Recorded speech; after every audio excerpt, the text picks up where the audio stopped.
महाभारत में सूर्य पुत्र कर्ण के बारे में सबने सुना हो। बहुत मारती थे, बहुत बलवान थे, कवच कुंडल थे, उन्हें कोई नहीं हरा सकता था, उन्हें कोई नहीं मार सकता था। फिर भी वो दोस्तों एक युद्ध में मारे गए। आप लोगों को पता है क्यों? क्योंकि उनका दोस्त हरामखोर था। खुद भी गलत काम करता था और अपने दोस्त से भी गलत काम करवाता था, इसलिए खुद भी मारा गया और अपने दोस्त को भी मरवा दिया। तो दोस्तों, इस बात से शिक्षा ये मिलती है कि अगर आप जिंदगी में कुछ करना चाहते हैं तो हरामखोर दोस्तों से तो दूरी बना के ही रखें। आई लव फ्रेंड्स, मुझे दोस्त बहुत अच्छे लगते हैं, पर मुझे उन दोस्तों से बहुत ज़्यादा नफरत है जो बात बात पे ज्ञान देना शुरू कर देते हैं। एक दिन घर में आग लग गई तो मैंने दोस्त को फ़ोन किया, मैंने कहा भाई आग लग गई घर में। तो कहता तू रुक मैं भी आया। मेरा दोस्त भागा भागा मेरे पास आया और बोला क्या हुआ? मैंने कहा भाई घर में आग लग गई। तो कह रहा क्या जला? मैंने कहा सब कुछ जल गया दोस्त। तो कहता माँ बाप? मैंने कहा वो तो बच गए, बाहर आ गए थे। तो मेरे कंधे पे हाथ रख के बोलता है अगर माँ बाप बच ही गए हैं तो जला ही क्या है। मैंने कहा आग मेरे घर में नहीं, आग तेरे घर में लगी है। तो कहता है इसकी माँ के बापू को कितनी बार कहा घर में बीड़ी मत फूका कर, फूक दिया ना झोपड़ा। मैंने कहा भाई माँ बाप बच गई तो जला ही क्या है? तो कह रहा फिर बचा भी क्या है भाई, एक झोपड़ा था। मैंने कहा अरे मजाक करा था भाई, आग मेरे ही घर में लगी है। लेकिन हमेशा ज्ञान देना जरूरी नहीं होता, प्रैक्टिकल होना भी बहुत जरूरी है लाइफ में। तो बैठ के कह रहा आई एम सॉरी भाई। मैंने कहा सॉरी कोई बात नहीं, आग बुझा, आग तेरे घर में लगी। सॉरी। वो क्या दोस्त हुआ जो पैसे उधार दे के वापस मांग ले? अचानक से आएगा, छाती पे पैर रख के बोलेगा मेरे पैसे वापस दे। ऐसे कैसे दे दे? मैं थूकता हूं ऐसे लोगों के मुंह पे। लड़की पे 10,000 रुपए खर्च करके बोल देगा इन्वेस्टमेंट है? और हम पे खर्च करके बोलेगा कर्जा। भाई जब मैं नहीं लौटा पा रहा, इसका सीधा सा मतलब है कि मेरे पास नहीं है। और गीता में श्री कृष्ण ने साफ साफ कहा है कि जो तुम्हारा खुद तुम तक चलकर आएगा, और जब लौट कर नहीं आ रहा इसका मतलब तुम्हारा नहीं है भाई। और श्री कृष्ण भगवान को सारी दुनिया पूछती, कुछ सीखो उनसे। कृष्ण भगवान ने कितनी बार अपने गरीब दोस्त सुदामा की मदद की, लेकिन उन्होंने तो कभी सुदामा को नुक्कड़ पे रोक के नहीं कहा कि सुदामा पिछले महीने जो तू 1 लोटा चावल मेरे घर से लेके गया था कब लोग।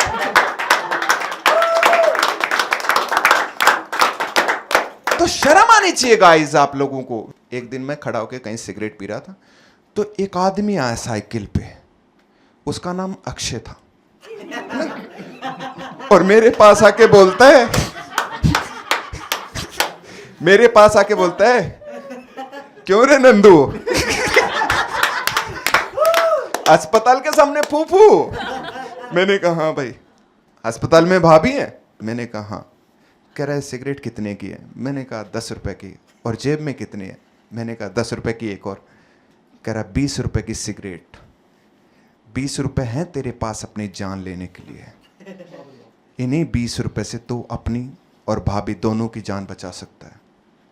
मैंने सिगरेट का आखिरी कश लिया। फिर मैंने कहा भाई पहली बात तो मैं हरियाणा से हूं, मेरी शादी नहीं हो रही। इसी टेंशन में मैं सिगरेट पी रहा हूं कि शादी नहीं हो रही। मैंने कहा चला जा यहां से।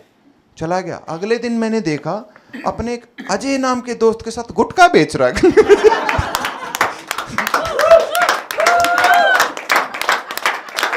क्या नाम भाई है? संदीप वर्मा। भाई की टी शर्ट पे लिखा बॉर्न। मुझे दूर से पॉर्न दिखा। बैग में क्या लेके बैठे हो मालिक? किस चीज की? आपको नहीं लगता इस उम्र में पढ़? यहां बुक कौन सी बुक लेके आए हो? हैं? वो कॉन्स्टिट्यूशन वाली बुक तो नहीं लेके आए? कौन सा बेंचुद फालतू बात करेगा? किस चीज की बुक्स हैं आपके पास? किसकी चुरा के लाए हो?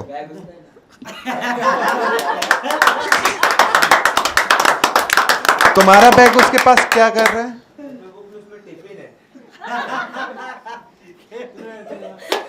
तुम लोग दोस्त हो क्या? बहुत अच्छे दोस्त हो। कब से हो? तोड़ दो दोस्ती। हाँ, क्योंकि इन्हें ये नहीं पता इन्हें के बैग में है क्या। वो किसी दिन बैग दे के बोल देगा कि मकसद पूरा हो गया। तुम निपट जाओगे। आप लोगों ने इश्क मूवी देखी है जिसमें ये गाना था, चैन चुराए तेरा किसने उस सनम? वो मूवी मुझे बहुत अच्छी लगती है। उस मूवी में क्या होता है, अजय देवगन और आमिर खान बहुत अच्छे दोस्त हैं। आमिर खान बहुत ज़्यादा गरीब है, अजय देवगन बहुत ज़्यादा अमीर है। ये दोनों घूमने फिरने जाते, जहाँ खाते पीते एंजॉय करते हैं, सारा का सारा पैसा अजय देवगन खर्च करता है क्योंकि आमिर खान के पास पैसा है ही नहीं। फिर इन दोनों को एक गर्लफ्रेंड मिलती है, जूही चावला और काजोल, और ये चारों इधर उधर घूमते हैं, एंजॉय करते हैं, सारा पैसा अजय देवगन देता है। हाँ, फिर कुछ घटना घटती है, अजय देवगन को शक होता है कि आमिर खान और उसकी बंदी के बीच में कुछ चल रहा है, तो कलेश हो जाता है। फिर अजय देवगन आमिर खान को मारता है, अपनी गर्लफ्रेंड से ब्रेकअप कर लेता है और उनको बोलता है देश से निकल जाओ, उनको शिप में चढ़ा देता है कि इस देश में दोबारा दिखना नहीं। अजय देवगन गुस्से में था। फिर कुछ ऐसी कहानी पता चलती है, कुछ ऐसा एक कैरेक्टर आता है, वो बताता है कि नहीं नहीं वो गलत नहीं थे। तो अजय देवगन को फील होता है कि यार मैंने अपने दोस्त और अपने बंदी के साथ बहुत गलत किया। वो गाड़ी ड्राइव करते, एक्सीडेंट करते, सर फटाफट होकर भागता, शिप रुकवाता है, आमिर खान से माफ़ी मांगता है, मुझे माफ़ कर दो। तो ये हैप्पी एंडिंग है इस मूवी की। मैंने ये फिल्म 150 बार देखी। कहीं पे भी एक छोटा सा भी सीन नहीं है जब अजय देवगन ने आमिर खान को कहा भाई अपन उस दिन ऊटी गए थे, उस वाले में तो थोड़ा बहुत पैसा कंट्रीब्यूट कर लेना।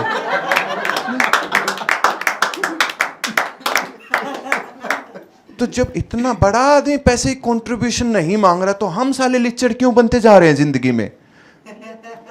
बेशक अजय देवगन आज विमल बेच के अपना घर क्यों ना चला रहा हो, लेकिन उसने अपने दोस्तों से कभी पैसे उधार वापस नहीं मांगे। तो इससे हमें शिक्षा मिलती है फिल्म से कि कभी भी अपने दोस्तों से पैसे उधार के वापस मत मांगो। आप लोगों ने करण अर्जुन फिल्म देखी है? आप लोगों को पता है करण अर्जुन फिल्म इतनी बड़ी हिट क्यों हुई?